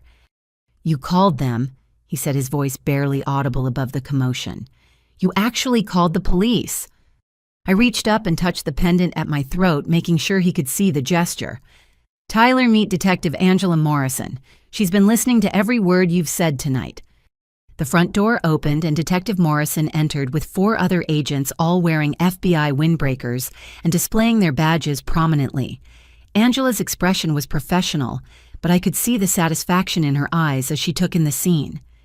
"Tyler Sterling," she announced clearly, "you're under arrest for wire fraud, embezzlement conspiracy, and obstruction of justice." Tyler tried to run toward the back door, but 2 agents were already positioned to cut off his escape route. He was tackled in the dining room, his face slamming into the same table where he'd been celebrated as the family success story just hours earlier. "You have the right to remain silent," Angela continued as the agents restrained Tyler with handcuffs. "Anything you say can and will be used against you in a court of law." Mom collapsed into a chair, hyperventilating as she watched her golden child being arrested in her own living room. Dad stood frozen, his mouth opening and closing as he tried to process the fact that his careful damage control strategy had failed spectacularly. "Derek Martinez is also in custody," Angela informed the room, along with several other individuals involved in this conspiracy. Tyler lifted his head from the table, blood trickling from his nose, his eyes filled with pure hatred as he looked at me. "You destroyed your own family, Haley. Was it worth it?" Before I could answer, another voice came from the front door. "It was worth everything." Marcus Thompson walked into the room, flanked by 2 more FBI agents, his wife Rebecca, and their 3 children close behind him. The man Tyler had tried to destroy was free, vindicated, and very much alive to see justice being served. Tyler's face went completely white when he saw Marcus. How is he here? He was supposed to be in jail. "Marcus Thompson was released 3 hours ago," Angela explained. "After we confirmed that all the evidence against him was fabricated, he's been completely exonerated." Marcus stepped forward, looking directly at Tyler with a mixture of anger and pity. "You tried to destroy my family to cover up your crimes. You were willing to let me spend decades in prison for something you did." Tyler tried to speak, but one of the agents pushed his face back down against the table. "Save it for your lawyer," the agent advised. Rebecca Thompson approached me with tears in her eyes. "Miss Sterling, I don't know how to thank you. Detective Morrison told us what you did, how you risked everything to save my husband." Their oldest daughter, Sarah, stepped forward as well. "My dad told us you have pictures and documents that proved he was innocent. You saved our whole family." The contrast between the Thompson family's genuine gratitude and my own family's horrified shock was stark and emotionally overwhelming. Angela gestured for the agents to remove Tyler from the house. As they dragged him toward the door, he managed to lift his head one more time. "This isn't over, Haley," he shouted, his voice filled with venom. "I'll make you pay for this." "Actually," Angela said calmly, "making threats against a federal witness is another felony charge we can add to your growing list." Tyler's final shouts were muffled as the agents forced him outside toward the waiting police cars. Through the front window, I could see neighbors gathering on their porches and lawns, drawn by the commotion and the flashing lights. Dad finally found his voice. "Detective Morrison. I think there's been a misunderstanding. My family had no knowledge of Tyler's alleged crimes." Angela pulled out her phone and played back a crystal-clear recording of Dad's voice from earlier in the evening. "Sign the NDA and we'll restore your full inheritance. In fact, we'll double it. $100,000, Haley." Dad's face crumpled as he realized the extent to which the evening's conversations had been documented. "Robert Sterling." Angela announced, "You're also under arrest for conspiracy to obstruct justice and attempted bribery of a federal witness." As the agents moved to arrest Dad, Mom started screaming again, but her cries were drowned out by the sound of more sirens approaching the house. As Dad was led away in handcuffs, Detective Morrison approached me with Marcus Thompson and his family. The chaos in the living room was beginning to settle, but the emotional intensity remained overwhelming. "Haley," Angela said gently, "I think you should hear Marcus's story directly from him." Marcus looked tired but relieved. The weight of months of false accusations finally lifted from his shoulders. His wife Rebecca held his arm supportively, while their 3 children stayed close, clearly reluctant to let their father out of their sight. When this whole nightmare started, Marcus began, his voice steady but emotional. I couldn't understand how anyone could believe I was capable of stealing money from client accounts. I've worked for TechFlow for 12 years. I've never even taken a sick day I didn't actually need. His daughter Sarah, who looked to be about 16, stepped forward. The investigators made Dad feel like he was crazy for claiming he was innocent. They had emails with his digital signature, bank records, computer logs, everything. But the worst part, Marcus continued, wasn't even the criminal charges. It was watching my family suffer while I was powerless to protect them. Rebecca's voice was thick with emotion as she spoke. Marcus couldn't find work once the investigation became public. Our savings were wiped out paying for legal fees, and we had to take second mortgages on the house just to survive. Their youngest daughter, Emma, who couldn't have been more than 8 years old, looked up at me with serious eyes. Mommy had to work at night cleaning buildings because nobody would hire Daddy. The impact of Tyler's crimes extended far beyond simple financial theft. He'd systematically destroyed a family's entire way of life, their reputation in the community, their children's sense of security. The false confession letter was particularly devastating, Marcus explained. Tyler had researched our family situation well enough to know that Emma had needed some dental work last year. When the investigators found a forged document claiming I'd stolen money to pay for medical expenses, it looked completely believable. Angela pulled out her phone and showed me screenshots of the fabricated evidence. Tyler's attention to detail was remarkable. He'd even forged medical bills that corresponded to real treatments, making the confession letter appear authentic to forensic accountants. Marcus's son, Michael, who appeared to be about 14, spoke up with obvious anger. The kids at school said Dad was a criminal. They said our family were thieves and liars. We almost lost the house, Rebecca added. We were 3 weeks away from foreclosure when Detective Morrison contacted us tonight. I felt overwhelmed by the magnitude of suffering Tyler had caused in his pursuit of stolen money and personal advancement. But I was also amazed by the strength this family had shown in the face of such systematic persecution. How did you keep believing in Marcus's innocence? I asked Rebecca, when all the evidence seemed to point to his guilt. Rebecca's answer was immediate and certain. Because I know my husband. Marcus Thompson has never stolen so much as a candy bar in his entire life. He returns extra change when cashiers make mistakes. He won't even take home office supplies from work. Marcus nodded gratefully at his wife's words. But believing in my innocence and proving it are 2 different things. If Detective Morrison hadn't contacted us tonight, I would have taken the plea deal tomorrow morning. Angela's expression was serious as she explained the timeline. Marcus was scheduled to accept 8 years in federal prison in exchange for admitting guilt to crimes he didn't commit.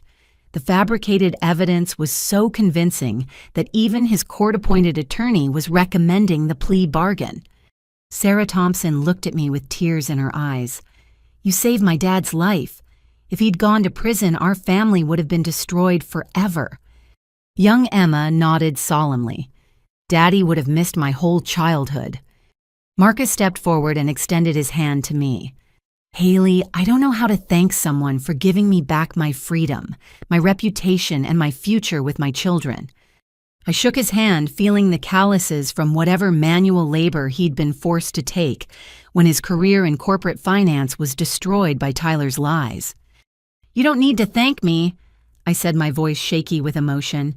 Tyler's crimes weren't your fault, and exposing the truth was the only right thing to do. But Marcus shook his head. You risked everything to save a stranger's family. You chose to do the right thing even when it cost you your own family relationships. Rebecca stepped forward and embraced me, her voice breaking as she spoke. You're a hero, Haley. Our children will grow up knowing that sometimes people do the right thing even when it's hard. Detective Morrison cleared her throat gently. Actually, Marcus, there's something else Haley should know about what her courage has accomplished. Marcus smiled for the first time since I'd met him. The evidence you provided didn't just clear my name, Haley. It exposed a much larger financial crimes network that Tyler and Derek were involved in. Angela nodded. We've identified at least 6 other companies where similar embezzlement schemes were in progress. Tyler and Derek weren't just stealing from TechFlow Industries. They were running a sophisticated operation that targeted multiple corporations. The scope of the criminal enterprise was staggering. Tyler's casual admission of stealing $400,000 was just the tip of the iceberg. More importantly, Marcus continued, there were other employees at other companies who were being set up to take the blame for Tyler's associates' crimes. People with families, people with careers, people whose lives would have been destroyed just like mine almost was. Rebecca's eyes were bright with unshed tears. Because you found the courage to speak up, Haley, you didn't just save our family. You saved multiple families from the same nightmare we've been living. The weight of that revelation was almost too much to process. Tyler's crimes weren't an isolated incident or a moment of poor judgment under pressure. They were part of a calculated, ongoing conspiracy that would have destroyed numerous innocent lives if I hadn't found the strength to expose the truth. What happens now? I asked, looking between Marcus and Detective Morrison. Angela's smile was professionally satisfied. Now Tyler and his associates face federal charges that will likely result in decades in prison. Now Marcus gets his life back, and now you get to decide what comes next for yourself. Marcus stepped forward again, his expression serious but hopeful. Haley, I know this is probably not the time, but I want you to know that you'll always have a place at my consulting firm. Someone with your integrity and courage is exactly the kind of person I want to work with. The job offer was unexpected and generous, but more than that, it represented something I'd never had before: professional recognition from someone who valued my character rather than judging my choices. As I looked around the room at the Thompson family, I realized that while I'd lost the family I'd been born into, I'd gained something far more valuable: the knowledge that I was capable of doing the right thing even when it cost everything, and the respect of people whose opinions actually mattered. Detective Morrison approached me with another folder of documents that I hadn't seen before. Her expression was serious but carried a hint of satisfaction that suggested she had more good news to share. Haley, there's another aspect of this case that you need to understand, she said, opening the folder to reveal what looked like financial records and legal documents. Tyler's theft of your inheritance wasn't just morally wrong, it was also legally fraudulent. My confusion must have shown on my face because Angela immediately began explaining the details that the FBI's financial investigation had uncovered. When your father claimed that they'd petitioned for a modification of your grandmother's will, he was lying, Angela continued. What actually happened was much more sophisticated and much more criminal. She showed me photocopies of documents bearing Tyler's signature, alongside what were clearly forged versions of my own signature. Tyler created fraudulent paperwork claiming that you'd agreed to sign over your portion of the inheritance to him. The implications hit me like a physical blow. He forged my signature, multiple signatures across multiple documents, Angela confirmed. Bank authorizations, legal waivers, even a notarized statement claiming that you felt Tyler deserved the full inheritance because of his superior business acumen.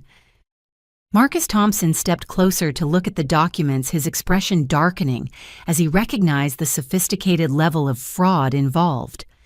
This is the same type of document forgery they used to frame me, he said.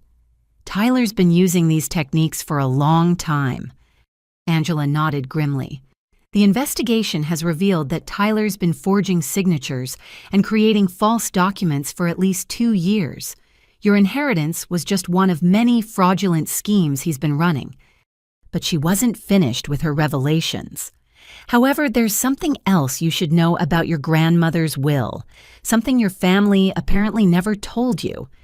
She pulled out what looked like an official legal document sealed with court stamps and bearing the signature of Helen Sterling, my grandmother. Your grandmother included a specific provision in her will that she never shared with her children. I took the document with shaking hands, scanning the dense legal language until Angela pointed to a particular section, highlighted in yellow. "Read that paragraph out loud," she instructed. I found my voice and began reading. "In the event that either grandchild is found to have defrauded, coerced, or otherwise illegally obtained the inheritance portion belonging to the other grandchild, the entirety of the inheritance shall be awarded to the wronged party, along with punitive damages equal to the original inheritance amount." My legs felt weak as the meaning of the legal language became clear. Grandma knew this might happen. Angela's expression was sympathetic but determined. Your grandmother was a very smart woman who'd observed her family's dynamics for many years. She specifically included this clause to protect whichever grandchild might be victimized by the other. Marcus was shaking his head in amazement. Your grandmother anticipated that Tyler might try to steal your inheritance, so she created a legal mechanism to punish him for it. The document in my hands represented so much more than financial protection. It was proof that my grandmother had understood the family dynamics that I'd been struggling with my entire adult life.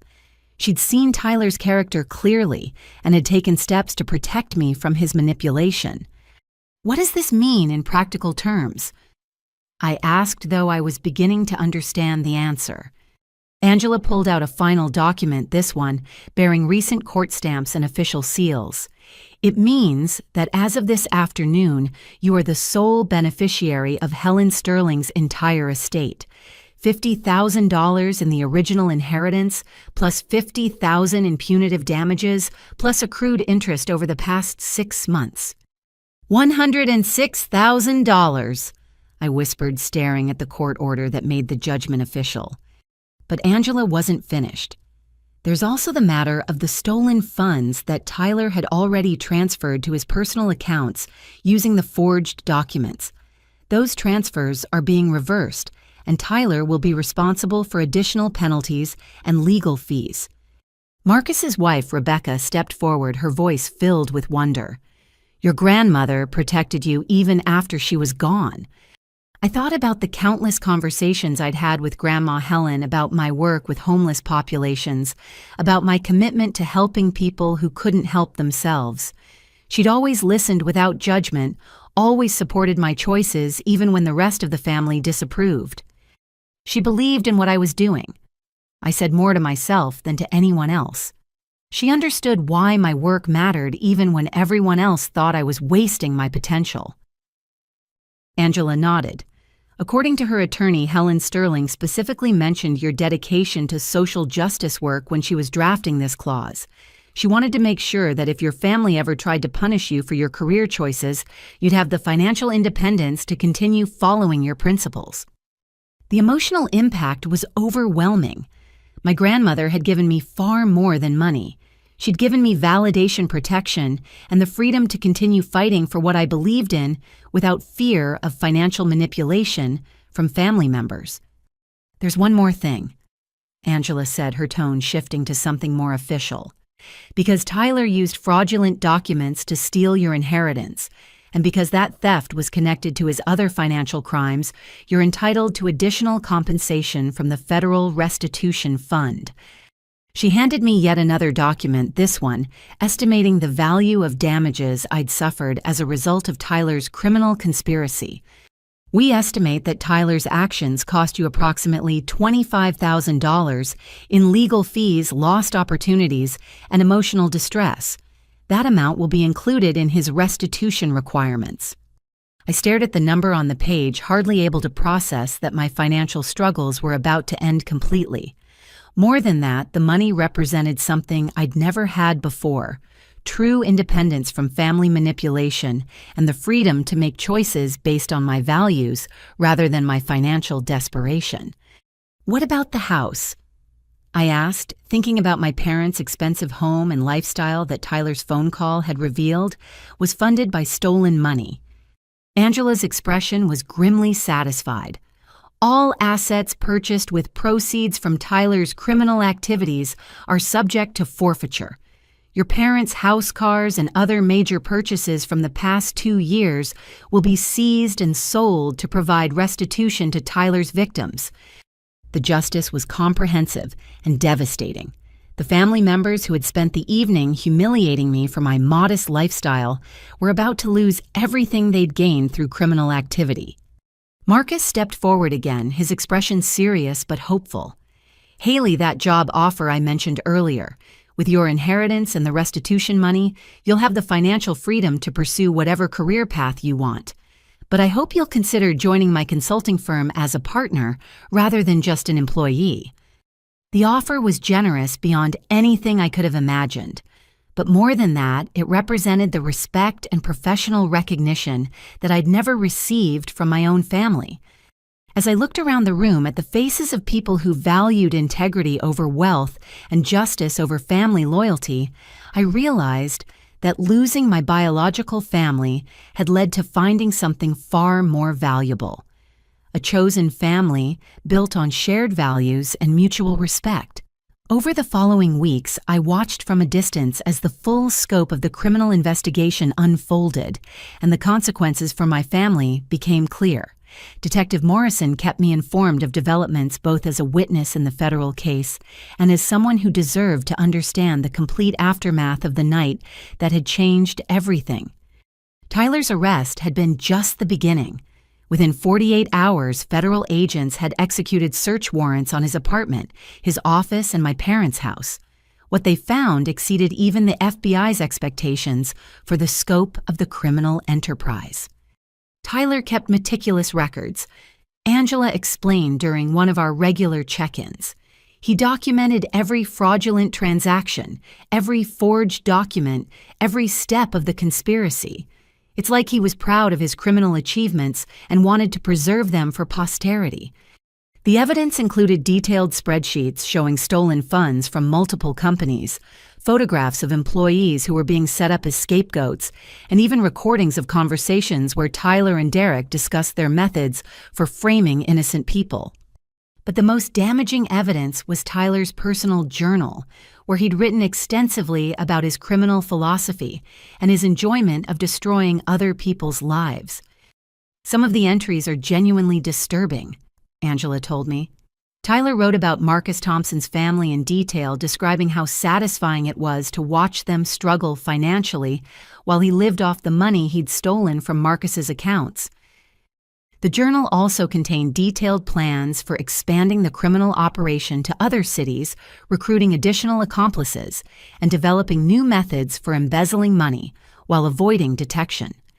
Derek Martinez had attempted to cooperate with federal investigators in exchange for a reduced sentence, but his information only served to implicate additional conspirators and reveal even more extensive criminal activity. Derek's plea agreement led us to 5 other companies where similar schemes were in progress, Angela explained. "We've now identified 12 separate victims who were being framed for embezzlement they didn't commit. The network of corruption extended far beyond anything I could have imagined when I first discovered those documents in Tyler's apartment." My parents faced their own legal consequences as the investigation revealed their knowing participation in the cover-up conspiracy. Dad's business contacts, which he'd used to threaten my career and reputation, became evidence of his ability to obstruct justice and intimidate witnesses. Robert Sterling's phone records show extensive communications with corporate executives and law enforcement contacts, Angela informed me. "He was actively working to discredit your testimony and prevent you from cooperating with our investigation." Mom faced charges related to the inheritance fraud as her signature appeared on several documents, authorizing the transfer of funds that legally belonged to me. Her tearful claims of ignorance were contradicted by email evidence, showing her coordination with Tyler in planning the Thanksgiving confrontation. The financial consequences for my family were comprehensive and devastating.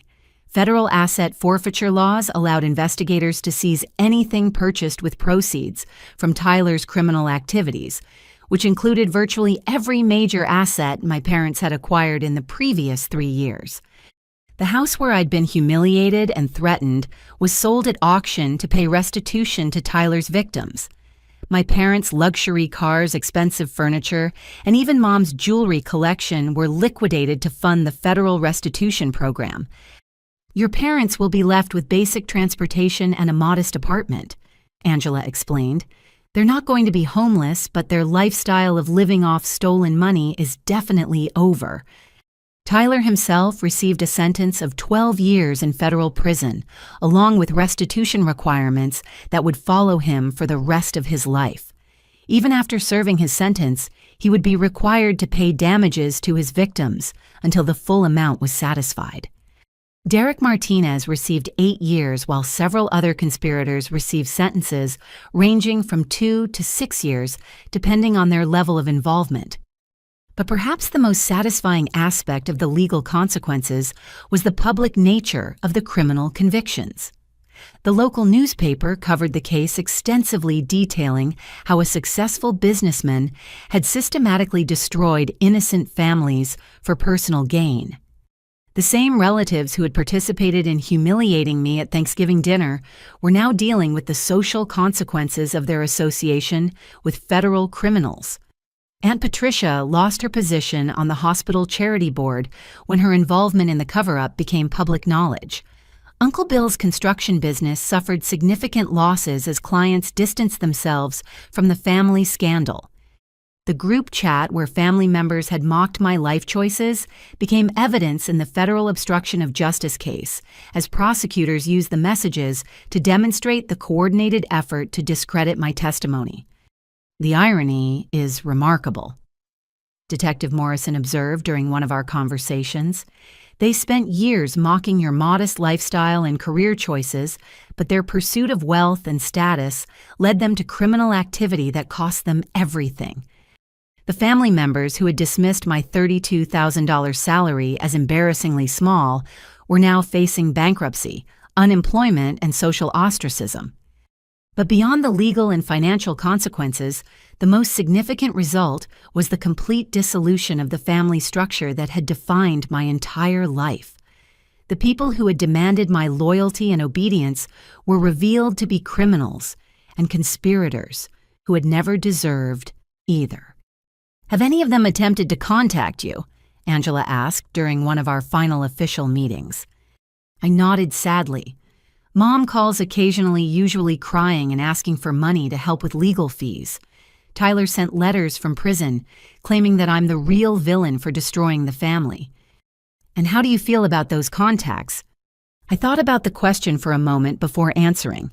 I feel sad for the family we could have been if they'd chosen integrity over wealth, but I don't feel guilty about the consequences they're facing.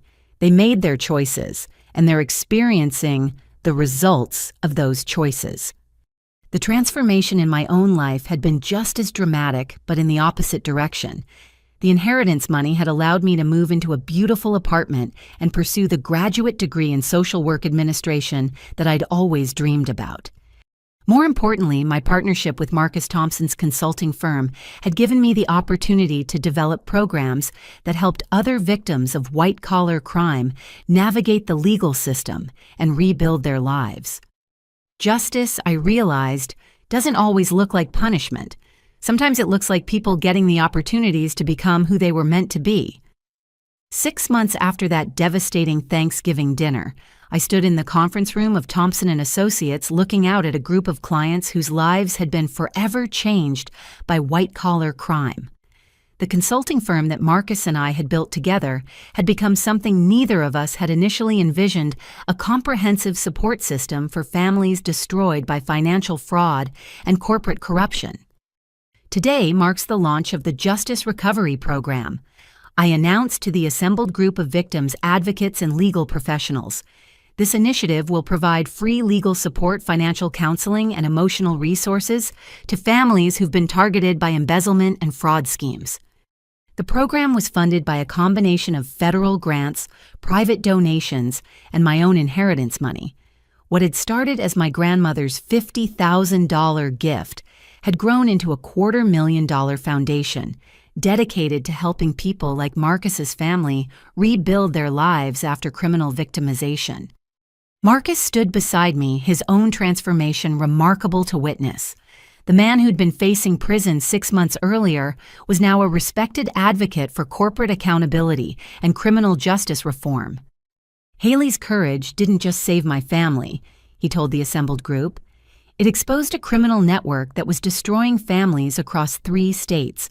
Today, 12 different families are free from false accusations, and the real criminals are serving prison sentences. In the audience, I could see Rebecca Thompson beaming with pride as her husband spoke. Their 3 children had returned to normal lives, with Sarah excelling in debate team competitions and Michael making honor roll for the first time since his father's ordeal began.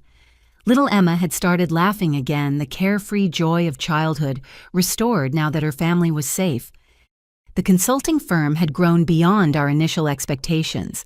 What had started as Marcus's small financial advisory business had evolved into a multifaceted organization that provided services to both corporations seeking to prevent fraud and individuals recovering from financial crimes. We've helped 43 families in the past 6 months. I continued reading from the quarterly report that still amazed me every time I looked at the numbers. We've recovered over $2 million in stolen assets, cleared the names of 18 wrongly accused individuals, and provided legal support that resulted in criminal convictions for 26 financial predators. The work was challenging but deeply fulfilling in ways that my previous job, as much as I'd loved it, had never been. At Harbor Light, I'd helped people manage the consequences of homelessness and addiction. Here I was, helping people prevent those consequences by addressing the corporate crimes that often led to family financial destruction. Dr. Martinez from Harbor Light had attended today's launch event, and she approached me afterward with obvious pride. "Haley, when your family contacted me with concerns about your mental health, I was worried about you. But watching what you've accomplished, I realized that your integrity was never a sign of instability. It was a sign of strength that I didn't fully understand at the time." The vindication was gratifying, but more important was the knowledge that my former colleagues now understood that standing up for justice wasn't a symptom of mental illness, even when it came with significant personal costs. The graduate program in social work administration that I'd enrolled in, using my inheritance money, was providing me with the theoretical framework to understand the systemic issues underlying individual cases of victimization.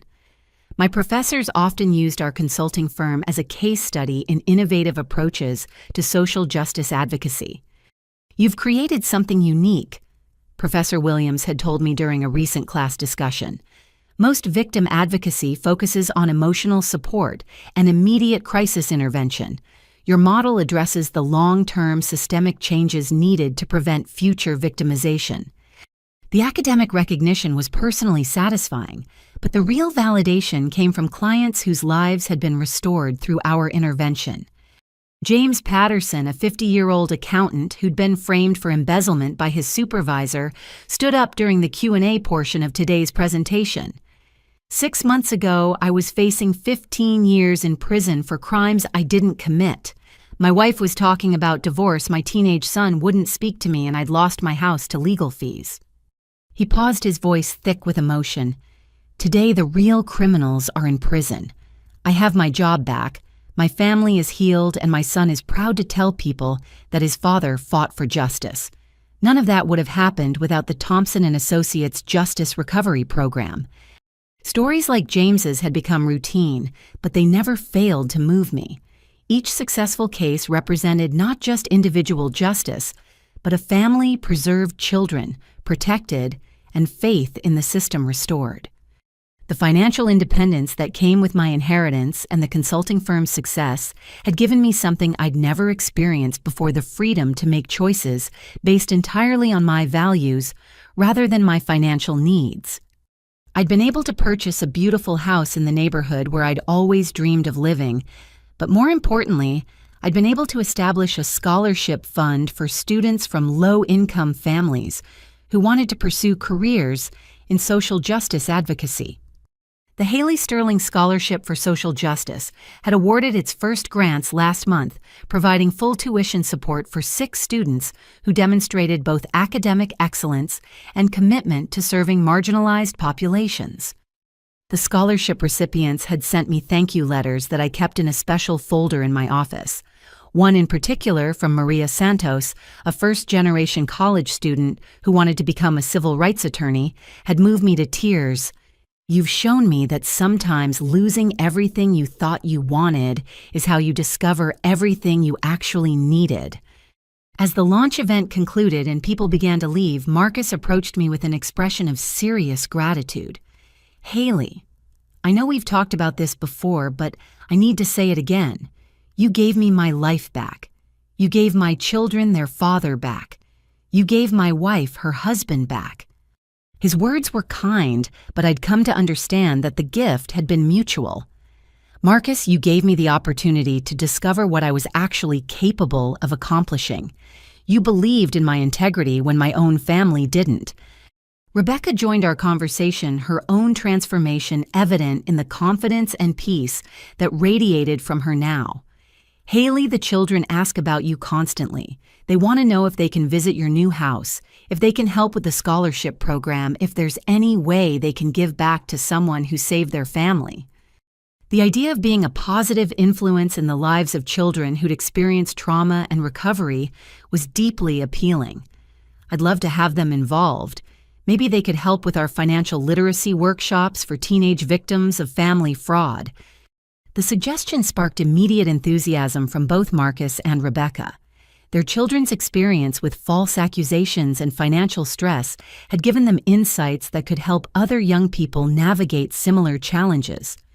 As I drove home that evening through neighborhoods I could now afford to live in, I reflected on the complete transformation my life had undergone. 6 months ago, I'd been a woman desperate for family approval, willing to doubt my own perceptions to maintain relationships with people who didn't respect me. Today I was financially independent, professionally successful, and surrounded by people who valued my character over my compliance. The house I pulled into was everything I'd ever dreamed of, spacious, comfortable, and filled with furniture I'd chosen myself rather than inheriting from family members who judged my choices.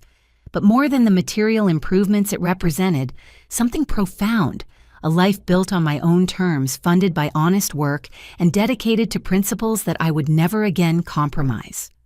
Tomorrow, I would start working on our next major initiative, a lobbying effort to strengthen whistleblower protections for employees who expose corporate fraud.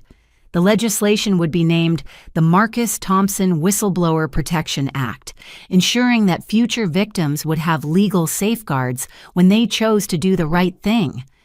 The work would be challenging, potentially controversial, and definitely outside my comfort zone. But as I'd learned 6 months ago, some of the most important decisions we make are the ones that require us to risk everything we think we want in order to gain everything we actually need. 1 year after that life-changing Thanksgiving dinner, I stood in my own dining room preparing to host my first annual Justice and Gratitude celebration. The table was set for 12 people representing the new family I'd chosen based on shared values rather than shared DNA. Marcus and Rebecca Thompson would be there with their 3 children along with Detective Angela Morrison, Dr. Martinez, from Harbor Light, 2 scholarship recipients from my foundation, and James Patterson with his son, who'd reconciled with him after his name was cleared. The final guest was Mrs. Chen, an elderly woman whose retirement savings had been stolen by financial advisors who were now serving prison sentences thanks to evidence our consulting firm had helped gather. As I arranged the centerpiece of autumn flowers, I reflected on how different this Thanksgiving would be from the nightmare I'd experienced exactly 1 year earlier. Instead of being excluded from my family's table, I was creating my own tradition of celebrating with people who understood that gratitude meant more than acknowledging personal blessings. It meant actively working to ensure that others could experience those same blessings. The doorbell rang and I opened it to find Sarah Thompson holding a beautiful homemade pie, her younger siblings Michael and Emma bouncing excitedly behind her. "Ms. Sterling." Sarah said with the formal politeness of a teenager trying to make a good impression. "I made this apple pie using my great-grandmother's recipe. I wanted to contribute something special to thank you for everything you've done for our family." The gesture was so thoughtful and mature that I felt tears welling up in my eyes. The 17-year-old had learned lessons about gratitude and reciprocity that many adults never mastered. "Sarah, this is beautiful," I said, accepting the pie and gesturing for the family to come inside. "And please call me Haley. You're not just guests here, you're family." Marcus and Rebecca followed their children into my home, both of them looking around with obvious appreciation at the space I'd created. The house wasn't ostentatious or expensive, but it was filled with items that reflected my values: artwork from local homeless shelters, bookshelves filled with social justice literature, and photographs of the families our consulting firm had helped restore. "Haley, this is exactly what I imagined your home would look like," Rebecca said warmly. "It feels like you welcoming, purposeful, and filled with reminders of the work that matters to you." Detective Morrison arrived next, bringing her partner Sarah and their 2 adopted children. Angela had become not just a professional colleague, but a genuine friend whose own commitment to justice had inspired my continued advocacy work. "How's the lobbying effort going?" Angela asked as she handed me a bottle of wine. "Any progress on the whistleblower protection legislation?" I smiled, thinking about the meeting I'd had with Senator Williams' office just last week. "Better than I expected. 3 senators have already signed on as co-sponsors, and we have testimony scheduled from 4 families who've been helped by stronger whistleblower protections." The legislative work had been a natural evolution of our consulting firm's mission. Helping individual families recover from financial crimes was important, but changing the systems that allowed those crimes to occur would help prevent future victimization on a much larger scale. Dr. Martinez arrived with Maria Santos, the scholarship recipient, who was now in her 2nd year of law school and volunteering with our Justice Recovery Program during her breaks. Maria's transformation from first-generation college student to confident advocate was one of the success stories that reminded me why the foundation mattered so much. "Haley," Maria said, embracing me warmly, "I have news about the internship program. The civil rights organization in Washington wants to create a permanent position for scholarship recipients to work on financial crimes legislation." The expansion of opportunities for young advocates was exactly what I'd hoped for when establishing the scholarship program. Each recipient was building on the foundation we'd provided to create their own paths towards social justice work. James Patterson and his son David were the last to arrive, both of them looking healthier and happier than I'd ever seen them. The restoration of James's reputation and the healing of his relationship with his son had been one of the most emotionally satisfying cases our firm had handled. "David got accepted to college," James announced proudly. "He wants to study forensic accounting so he can help catch financial criminals." The 17-year-old's career choice was a direct result of his father's experience. But instead of being motivated by anger or revenge, David was inspired by the possibility of preventing other families from experiencing what his had endured. As we gathered around the dinner table, I looked at the faces of people who'd become my chosen family over the past year. Each person represented a different aspect of the journey that had brought me to this moment: Marcus's courage in the face of false accusations, Angela's professional commitment to justice, Dr. Martinez's willingness to admit her initial misjudgment, Maria's determination to overcome systemic obstacles, James's resilience in rebuilding his life, and David's transformation of trauma into purpose. "Before we eat," I said, raising my glass of sparkling cider, "I want to share something I've learned this year about gratitude and justice." The room fell silent as everyone turned their attention to me, their faces reflecting the kind of respect and affection I'd never received from my biological family. A year ago, I thought I knew what family meant. I thought it was about blood relationships and unconditional loyalty, about accepting whatever treatment you received from people who were supposed to love you. I thought that belonging somewhere meant conforming to other people's expectations of who you should be. I paused, looking around the table at people who'd taught me a completely different definition of family and belonging. What I've learned is that real family consists of people who see your value even when it's inconvenient for them, who support your principles even when it costs them something, and who celebrate your courage even when it challenges their own comfort. Sarah Thompson was nodding thoughtfully, clearly understanding the distinction between inherited relationships and chosen ones.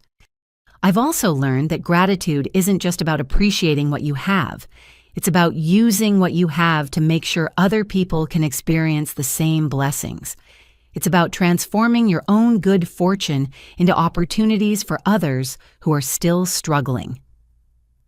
Marcus raised his own glass, his voice thick with emotion. Haley, you've taught all of us that sometimes losing everything you thought you wanted is the only way to discover everything you actually needed.